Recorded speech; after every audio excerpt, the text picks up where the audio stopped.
Good evening, everyone, and welcome to our panel discussion on finding the path back to Europe. 10 years ago today, I remember it was a particularly wet day. So wet, in fact, that I suspect, and so have others, that it might have actually changed the course of the results of the actual referendum, because a lot of people in southern England stayed home. Today it's scorchingly hot, which is a complete change and perhaps reflects in a way that the change in the general political and geopolitical climate since 2016. I mean, it's very much a different world we're operating in now than what we thought we were operating in back then. So thank you all for braving the heat to be here tonight. Some housekeeping announcements. As I mentioned, it's very hot. Hopefully it's cooler in here, but if anyone is feeling a bit thirsty, there is some water just outside if you want to go outside and get some water on the left-hand side just after you leave these doors. There are no fire drills or alarms planned for this evening. If an alarm does go off, the easiest exit is through those doors there and out the way you came, or else you can turn immediately left and you can go out that way, or you can go up the stairs and go out by the back of the building. You can also go up these stairs and there's fire exits on the right-hand side here. Our plan for the discussion is for each of our panelists to give a introductory talk of up to about 10 minutes or so, after which we'll have Q&A. We will be recording the introductory talks, but not the Q&A. We'll turn off the camera for that, just so we can have a fair discussion. I think we're all very well aware of the damage that Brexit has done to the UK economy and wider society. So although I imagine we'll be touching on that at various points, that's not the focus of tonight's event, which is much more about looking forward, discussing what happens now and what we can do. The one thing I will just say is, an interesting thing I read the other day was a report on the impact of Brexit, and it mentioned that the only area of the UK which has not seen a real impact on trade and investment is Northern Ireland, which of course is in a very real sense still part of the single market due to the Northern Ireland Protocol and the Windsor Framework, which if you're looking for a counterfactual for the UK, maybe Northern Ireland is it. I think it's not quite that simple, but it's an interesting case. There's also another survey I saw published at the weekend, which was reported in The Guardian, but not widely. It was by the European Council on Foreign Relations, and they did a survey of attitudes towards relationship with Europe and the UK and Brexit, and they actually interviewed over 2,000 people in the UK, but also people in other European countries.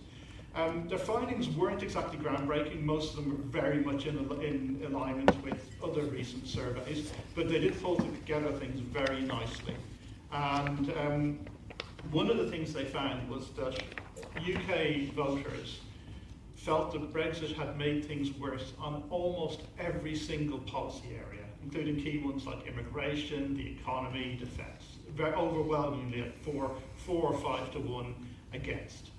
And that fed through to the opinions on rejoining the single market, customs union, and actually even restoring freedom of movement, where there's clear 3 to 1 majorities in favour. It's over 2/3 of the actual voters were in favour of these propositions. And for freedom of movement in particular, it's interesting that even a slim majority, but still a majority of reform voters would like reciprocal freedom of movement when they're asked about it.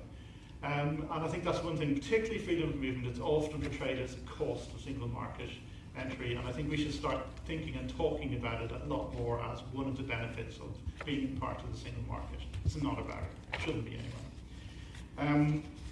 And finally, on the big question about rejoining, there was, like in a lot of other surveys, it said just under half voters want to rejoin the EU, about just under 1/3 are opposed to this.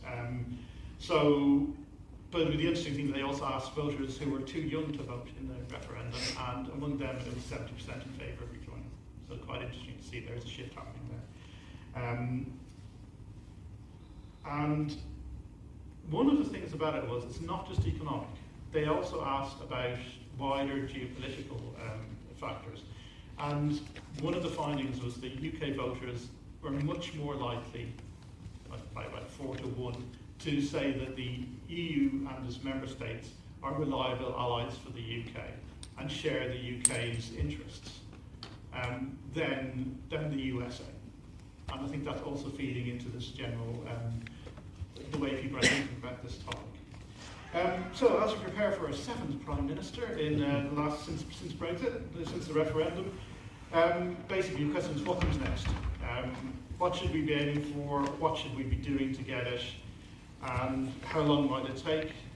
What are the obstacles?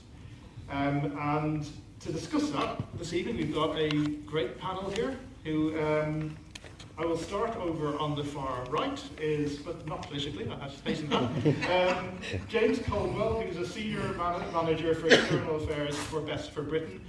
We were supposed to be joined by Tom Graffato, but because of some event that's happened politically in the last 48 hours, he wasn't able to make it today. But James has stepped in. Looking forward to his talk today. Next we have Molly Scott Cato, who barely needs an introduction, I suspect, here. She is the Vice Chair of European Movement UK and is also a former MEP for the South West. So I think England on data. And the final speaker is Jonathan Saunders, who's the Head of International for the Young European Movement UK. How long have you been in that post? Over a year now. Okay. So please give them all a very warm welcome.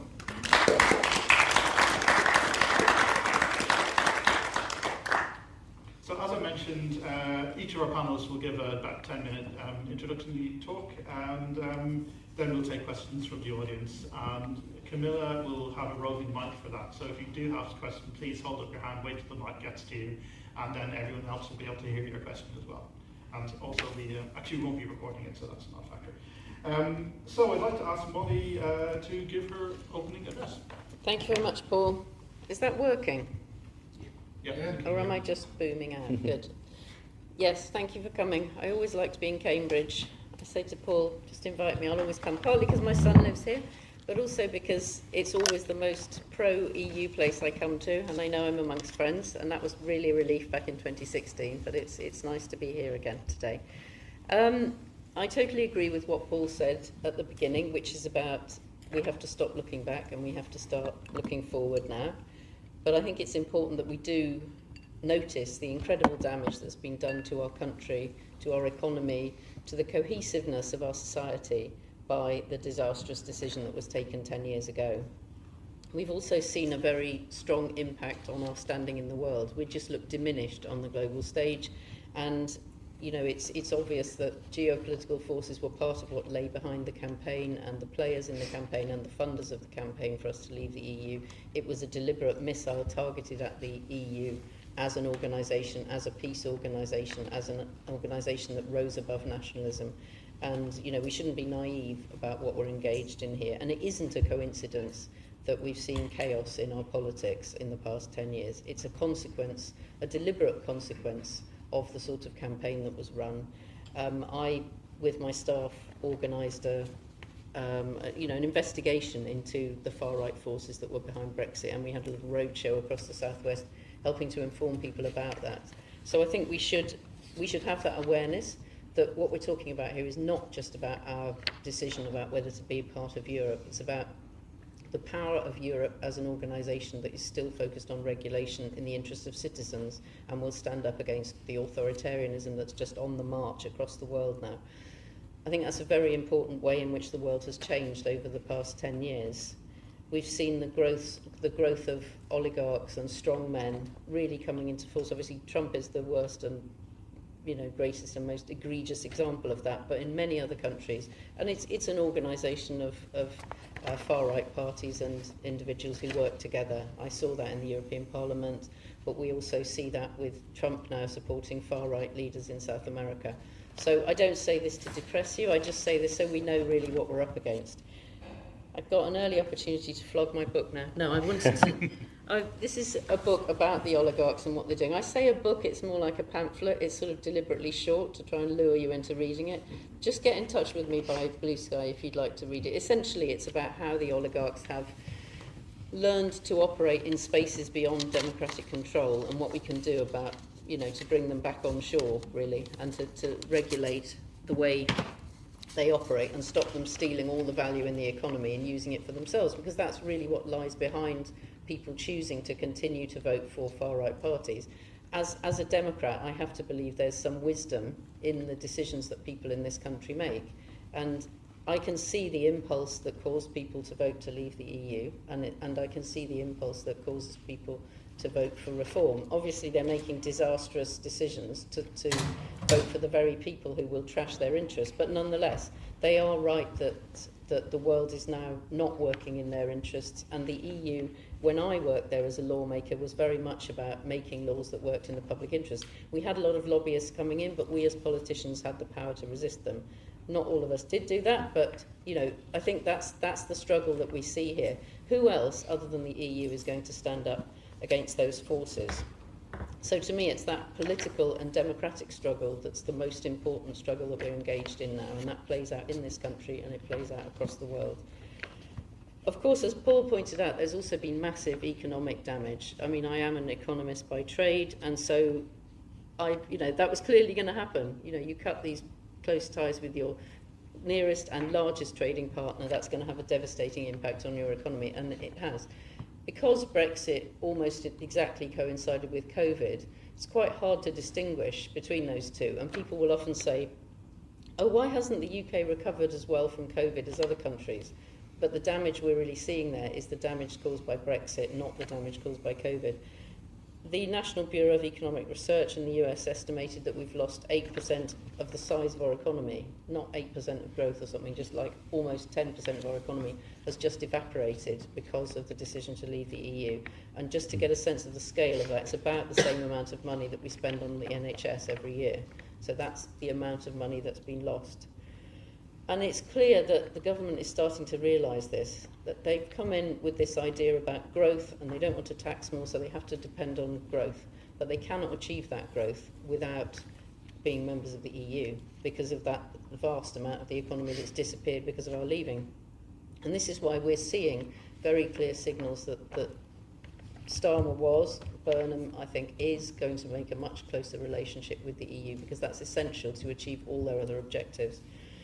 We're also seeing very encouraging signals from the EU side. We can talk more about this in the questions because there's quite a lot of nitty-gritty here, because we often hear, oh, they won't want us back, but we're actually seeing some quite clear signals from EU politicians that they do indeed want us back.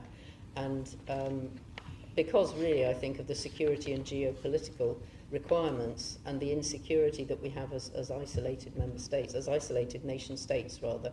So, we do need that strength in numbers, and they recognise that as we recognise that.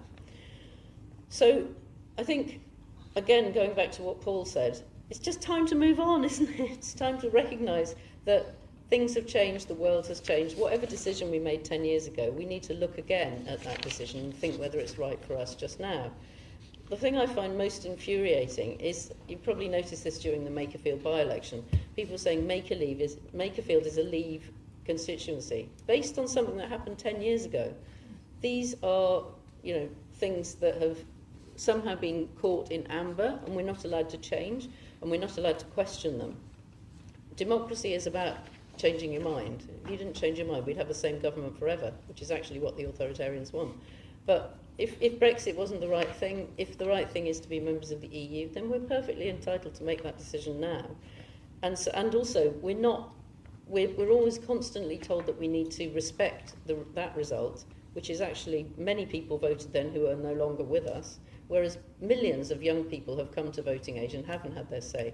So it's absolutely time to bring this question back into play. And when you do that, you see that there is now a clear majority in favour of EU membership.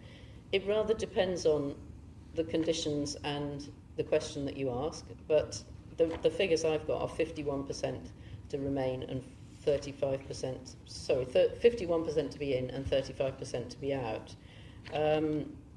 which is data from the 1st of May. So I think one of the things we need to do as the European movement is just move that conversation on. And you probably saw we've recently had a rebrand, and that's all about looking forwards, not looking back. but it's also about changing this conversation and really reinforcing the right of young people to choose the best future for them, and stopping this situation where the way older people voted 10 years ago is really limiting the life chances of young people. And I think that's something we're going to really draw attention to and really reimagine what Europe might be like for young people. And, you know, give them, well, you're going to talk about this, I'm sure, but, you know, the opportunities that our generation has really stolen from them, and Europe is just one example of that. We do need to find a way of restoring their rights to them. It's encouraging for somebody like me, who's been in the European movement for a while, to see the ending of that period of what Alistair Campbell referred to as omerta, you know, that which may not be spoken about. Brexit was like that for nearly 10 years, and our relationship with the EU more widely. But that's over now. We are now talking about this, and that's a really important step forward and a sign of hope for us, I think. But we have to turn it into a policy discussion like any other. We can't have it as some sort of sacred cow where people can say, oh, I don't talk about that because I might face some hostility, you know, or I'm not respecting people if I say that. We don't do that with other political issues, and we shouldn't do it with this issue either. It was interesting, I think, in spite of what I said about Makerfield and journalists saying, oh, that's a Leave constituency. In fact, this was not an issue during that campaign. It was all about cost of living and affordability, and actually the far-right campaign has moved on to full-scale racism now.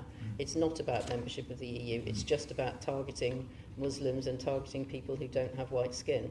And so what was always there beneath the surface has now come fully into play, and obviously we have to counter that, but I think it's important to see that, you know, that their agenda is bashing democracy. Their agenda is not specifically about the EU. That was just an opportunity to do that.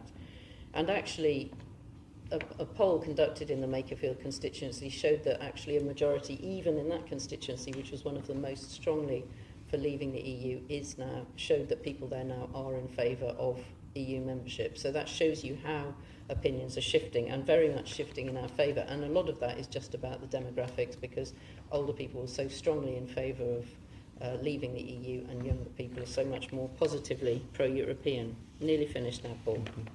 So just a little bit about the campaign and how it's going to work.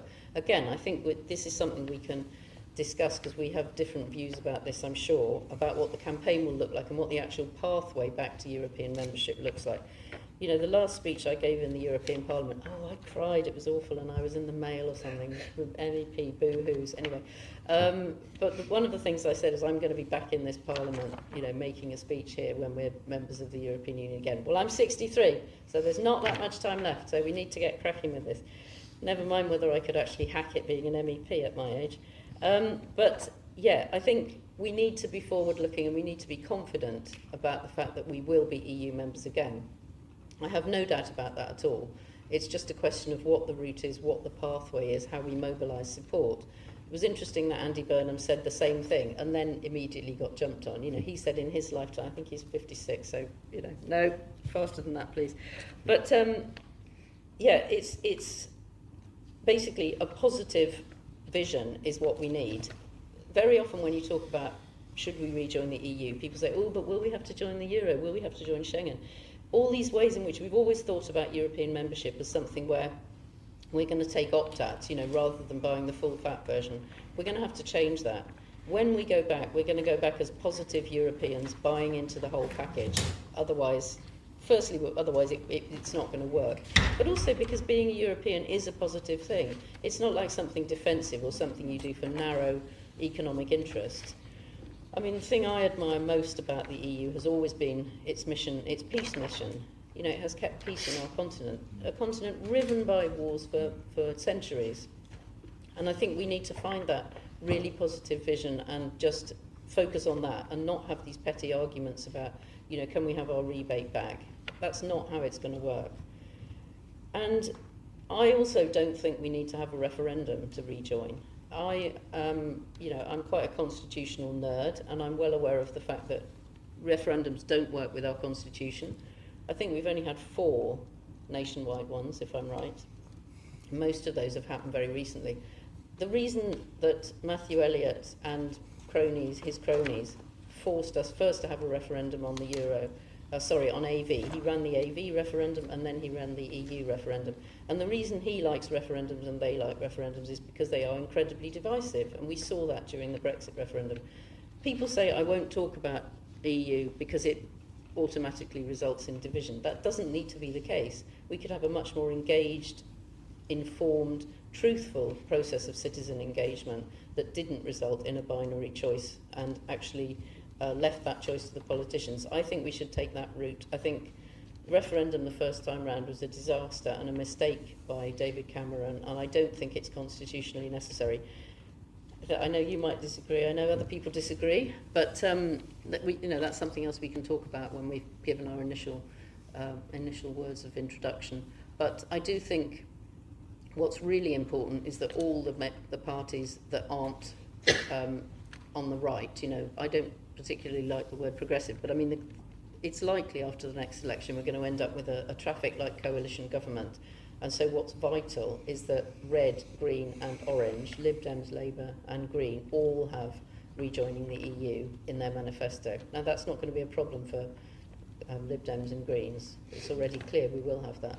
But we need to be very focused on making sure that's in Labour's manifesto, because that's how our democracy works. You put something in your manifesto, you get a majority in Parliament, you do that thing. You don't have to ask people in a referendum whether you should do that. If there is going to be a referendum, it certainly needs to be on the negotiated deal, not on the decision to start the negotiations, in my view. More to talk about later.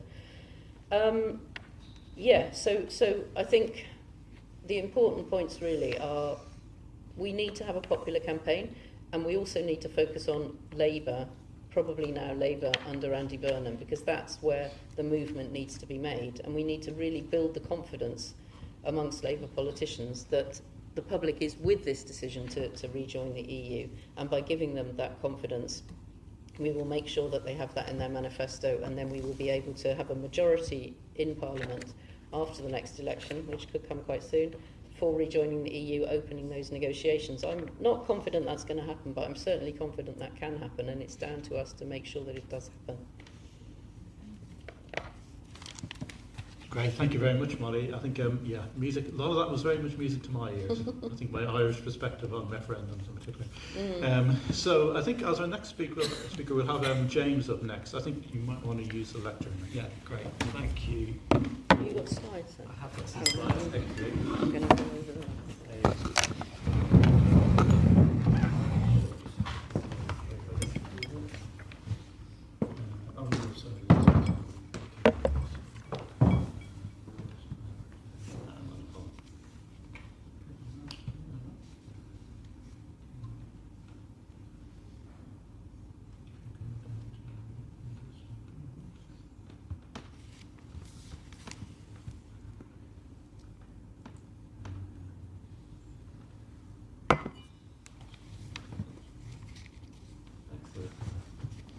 Fantastic, the tech has worked, and thank you everyone. I'm really pleased to be with you this evening, and I'm going to try and answer the question that was set to us directly about how to find a path back to Europe. And let me start by saying that for a country the size and the influence and with the history of the United Kingdom, getting back to Europe can only mean EU membership. That's my personal view, and that's also the organisational view of Best Britain. And there are probably a number of things that we will need to do in order to bring that about, but three of them that I'd like to talk about are the economics, the politics, and then the campaign. And the first two of those, happily, Best of Britain has recently published reports on, which I'll take you through very quickly now before saying a quick word about the campaign. And so we have a report that has just been published, hot off the press, published yesterday. We commissioned Frontier Economics, very well-respected economics consultancy, to model the different expected economic impacts of different levels of UK-EU integration. So right away from the Nigel Farage position of further loosening ties, all the way through to full membership. And The numbers are very encouraging. I don't think any of the numbers in here will be surprising to anyone here, but what's really interesting and, in my view, quite exciting about this report is that it is not looking at what we've lost having left, it's looking at what we stand to gain if we go back in. And these are very, very significant numbers. We're talking in the region of 90 billion, the long run increase to UK GDP. That's in the region of 2.5 to 3.6%. And I would challenge anyone here, as I do whenever I talk to people about this, to find any other policy lever the UK government could pull that would deliver anything close to that level of growth. The Nigel Farage position, loosening ties at Frontier found would reduce UK GDP by around 1%, so there is more to lose if Nigel Farage gets into Downing Street. There's an extremely positive regional story to tell here as well. The region of the UK that stands most, has the most to gain from closer alignment with the EU is the West Midlands, an area where Reform are hopeful that they can make gains at the next election. There are also benefits to the European Union from having closer integration with the EU, and there's also a shielding effect in the world where US tariffs continue. Having closer UK-EU alignment provides a shielding effect against the negative impact of Donald Trump. So just to point out a couple of key figures here, if we look at the top right box there, between 65 up to 92 billion is the figure for the long run GDP growth. The 92 billion figure may have been written incorrectly on the previous slide. That is the upper limit that Frontier have found. It's also worth mentioning very briefly that these should be considered as conservative figures for various reasons. The economists who produced these forecasts did not model for the impact of freedom of movement, so that would have to be added on. So just to flag that these should be considered towards the more conservative end of the spectrum. And at the bottom there, again, you can see we're looking at tens of billions of pounds of losses if Nigel Farage were to get his way. To look at that in comparison, this is not a surprise, as I said at the beginning, that the closer you get to EU membership, the more growth you get. And to repeat the point I made, this is not a surprise, but this is one of the first studies that puts concrete figures on the gains that we stand to make if we go closer to EU membership. And to compare the expected impact as forecast by Frontier Economics to the impact so far of all of the free trade agreements that have been delivered, the most significant of which was the India free trade agreement. It's in the region of 6 times the value of what has been negotiated. That's, again, not a surprise because trade increases with proximity and decreases with distance. On the regional study, again, it is the West Midlands that has the most to gain. It's also the case that other regions outside of London and the South East have a great deal to gain. The North East and Yorkshire also stand to gain very significant. These are expressed in percentage of GVA. These amount to tens or in some cases hundreds of millions of pounds. That's in 1 year for each of these regions. The EU does also stand to benefit to the tune of tens of billions of US dollars, depending on whether you go for customs union or single market or full membership. And of course, given that the EU is a much larger economy than the UK, in percentage terms, this is much less, but there will be some European countries that would stand to gain an awful lot from integration. So the economics are solid, and rather than just having to rely on estimates of what we've lost, with this new report, which was just published yesterday and available on the Best for Britain website, we can see what we've got to gain. And then the second aspect we want to talk about is the politics and where public opinion is. And the chart that is on the screen now, this is from polling that was conducted by YouGov with a sample size of around 4,000 people, so a very large sample size. We asked people to consider their view on 6 different options for UK-EU relations. The one at the top there is the government's current approach, which is to say they want to build a closer relationship, but to respect the Labour manifesto red lines of no return to the single market customs union or freedom of movement. You can see clearly that does get the most support overall, around or over 60% support that option, but you can see most of those people somewhat support that option, and our polling suggests that people are holding their nose in support of the government's position for fear of something worse coming from both sides of the argument. If you drop down one level to the second bar, you can see there that's the option for rejoining the EU, and similar to the figures that Molly mentioned a moment ago, we find a majority of people support that option, but very significantly 37% strongly support that, and we're going to come and look at who those people are in a moment. If we drop for a moment to the bottom, the last option there that we surveyed, further loosening of ties, that's the position both of Nigel Farage but also of Kemi Badenoch at the moment, of further loosening ties with the EU. That's the option that gets majority support. Then if we look at the customs union and single market membership, they don't quite get majority support, slightly under 50%, but we think what's maybe even more significant than that is that those two options, customs union and single market, are dominated by don't knows, and we think that there is not any guarantee that if there was a campaign, we are not confident that those don't know would break in the direction that we want, but perhaps we can talk a bit more about that in the discussion.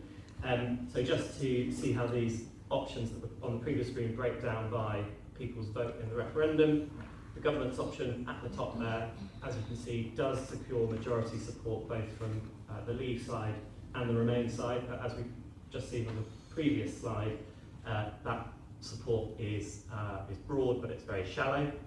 Dropping down to the bottom, you can see the options of further loosening ties or returning to the TCA, Trading Cooperation Agreement, as agreed by Boris Johnson, are unpopular. And you can see these three options in the middle, rejoining the EU, customs union, single market. What's significant here is that you have this effect of the polarisation comes through. You have the Remain side dragging the average in one direction, and then the Leave side dragging in the other direction. As you can see, it's rejoin that gets the most support overall, and more than 50%. And you will have heard a lot about these two voting blocks that are the sort of dominant factor in UK politics at the moment. In our report, which again is available on the Investment Britain website, we describe a left-leaning pro-European bloc that was the Remain vote in 2016. You can see on the chart we asked people what they think about how Brexit has played out so far. You can see how similar the Remain vote right at the top is to what people who currently support Greens, Liberal Democrats and Labour say. It's almost identical. If we drop to the bottom, where you can see what we describe in our report as the right-leaning Eurosceptic bloc, the Reform UK coalition is very, very similar to the Leave coalition, voted Leave in 2016, who voted Boris Johnson to get Brexit done in 2019. And so what we're seeing is that Nigel Farage, quite successfully, is managed to sort of reconstitute that Leave vote around reform, and on the other side of the argument, the Remain vote is fragmented across the Greens, Liberal Democrats and Labour. To look at this in a slightly different way, this shows what people said about the different options as they move away from the UK government position on the left-hand side to customs union, then single market, then rejoining the EU. And if we look at the blue lines below the 50%, what you can see if you look at the pale blue line for Reform UK and the darker blue line for Conservatives, as you move from the government's position to customs union, there is a very significant drop in support, as we would expect. But interestingly, when you move then from customs union to single market, and again to rejoin, the proportion of Conservative and Reform support is flat. So what that shows is that roughly 40% of current Conservatives, roughly 20% of current Reform supporters support any option for closer UK-EU alignment. And now to look at the other side of the scale, which I suspect is where most people in this room find themselves. As you move away from the government position to customs union and single market, you don't get any significant uplift in support from the progressive side. It's only when you get to the option of rejoining that there is a significant uptick in support on progressives. And so that's why we say in our report that the only option that can deliver a political dividend on the progressive side is EU membership. So that's a canter through 2 reports. Do go and read them on the Best of Britain website when you get a moment. That's the economics and the politics, or the public opinion. There also, of course, needs to be a campaign. I don't know about you, but in lots of commentary that I've heard linked to the 10-year anniversary of Brexit, I've been a little bit disappointed with the pessimism among commentators, among think tank directors, among some politicians. And there are lots of arguments that people are advancing for why we can't consider EU membership. Best of Britain strongly disagrees with that view. I think, to summarise sort of 3 of the main ones that I've heard, I think there is a view that to look at EU membership as a fundamentally backward-looking position. I think the second is that, as we've already heard, people say the EU have bigger priorities than the UK at the moment. And then I think the third, which maybe has a bit more strength to it, is the idea that we've spent the last 10 years grappling with Brexit, and during that time we haven't fixed the many things that we need to with the UK economy, and people are making the argument that there's a risk of another 10 years of wasted opportunity if we continue to, or if we seek to rejoin the EU. So I'm very keen when we get into the discussion to hear what the rebuttals to those lines are, because that's a decent place to start, I think, as we look to build a campaign.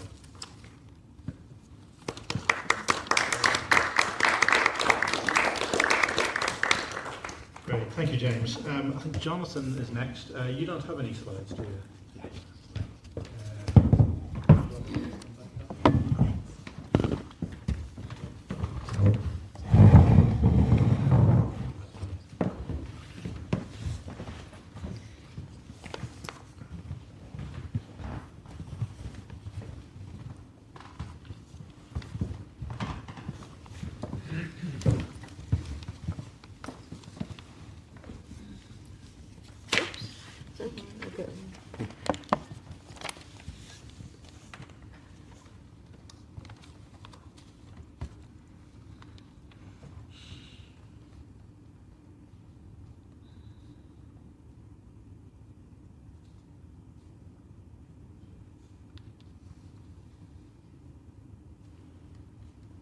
No, it isn't working. You can have mine if you want. You can just use this again. That'd be it. Yep.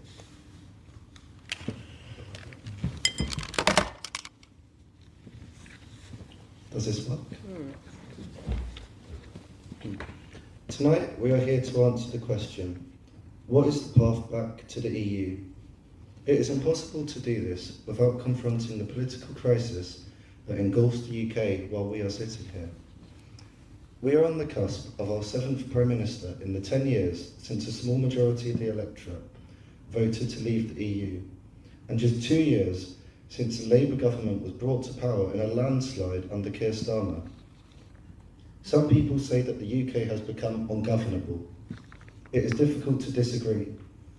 Across the nations and regions that make up the UK, our kingdom has never seemed so far away from being united.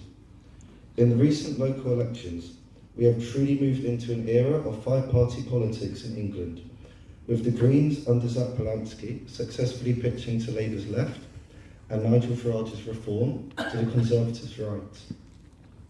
In Wales, Plaid Cymru under Rhina Puarth have won power and opened up a serious discussion about their independence for the first time in modern history. The only stable part of the country, in fact, is Scotland, where the SNP under John Swinney managed to win a 5th successive victory, despite Nicola Sturgeon's fall from grace. The irony is that just about the only thing a majority of the British public agree on is that it was a catastrophic mistake to leave the EU. And the problem is that they are divided between the Greens, Labour, Lib Dems, and either Plaid Cymru or the SNP. That is if they vote at all. But younger generations are losing trust in democracy. Can you blame us? I was born at the turn of the millennium, 10 years after the end of the Cold War, and at the beginning of what was meant to be an unprecedented period of peace and prosperity. Instead, my life has been defined by the constant presence of war and a series of financial crises that have meant I am part of the first generation to be worse off than the previous generation. Let me be very clear. The decision to leave the EU has distanced us from our neighbours and exacerbated these economic shocks. But leaving the EU is not what caused this global instability or this economic turmoil. The European project was imagined in the ashes of the Second World War. Our forefathers decided that in the place of violent conflict, closed borders and ethnic tensions, an alternative Europe of shared institutions, free movement and human rights would be built. Their achievement is a European Union that continues to stand over 80 years after Nazi Germany was defeated. The Europe that I was privileged enough to be born into is far better than the one that preceded this project.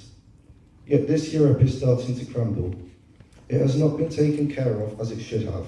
It has been taken for granted, and its future is more uncertain than ever before. When the Congress of Europe sat in The Hague in 1948, it was the then leader of the opposition, Winston Churchill, who chaired. That was Britain at its proudest and most self-assured, strong enough to realise that it could not survive on its own. Unfortunately, it took a further 25 years for Britain to join what was then the European communities. And even after we joined, we always kept one foot outside of the door. Whether it was Margaret Thatcher's attacks on a European budget and regulatory model, John Major's opt-outs from the Schengen area and the Euro, or Tony Blair's missed opportunity to push for treaty reform, the UK always thought itself above cooperating with its European partners. And we spent our last decade in the EU with David Cameron and Theresa May consistently voting against every attempt to tackle our shared challenges together. The EU is poorer and smaller on the world stage without us, but it is also more united and integrated. There are member states that do not want us back, and for good reason. The uncomfortable truth is that the UK was the largest barrier to a strong and influential Europe on the world stage. We would sooner have tied ourselves to a declining American empire than share power and influence with Germany and France.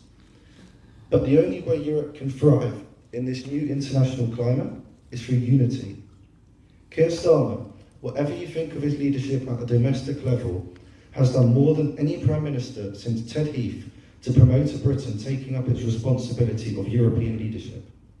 In doing so, he has given his successor an inheritance that is better than any Prime Minister in decades. Britain was at the heart of the European project at its start, and it can be at its heart again. The reality is that both sides need each other in order to be successful. That is why I think the path back is actually a lot simpler than most people believe. We need to show Europe what is possible by uniting. Zach Polanski, Andy Burnham and Ed Davey, as well as the leaders of the Scottish and Welsh parties, putting their differences aside, reforming our electoral and political system and fighting against the real enemy. The only chance Nigel Farage has of becoming Prime Minister is through a splitting of the progressive pro-European electorate, allowing him to come to power on as little as a quarter of the vote, propped up by Kemi Badenoch as she destroys whatever is left of the Conservatives' principles. If we can find a way to come out of this political crisis stronger, we will rejoin the EU within a decade. The answer is not abstract. It does not require an academic paper. We do not need to form a committee to research it. All that we need to do is put our differences aside and promote the common good. When Jo Cox was elected as a Member of Parliament, she said that we are far more united and have far more in common than that which divides us. She was right.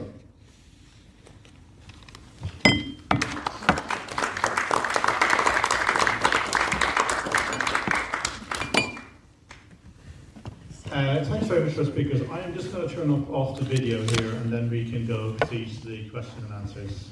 Although I think a lot of the issues I think that we're going to discuss have already been touched on so far. So that's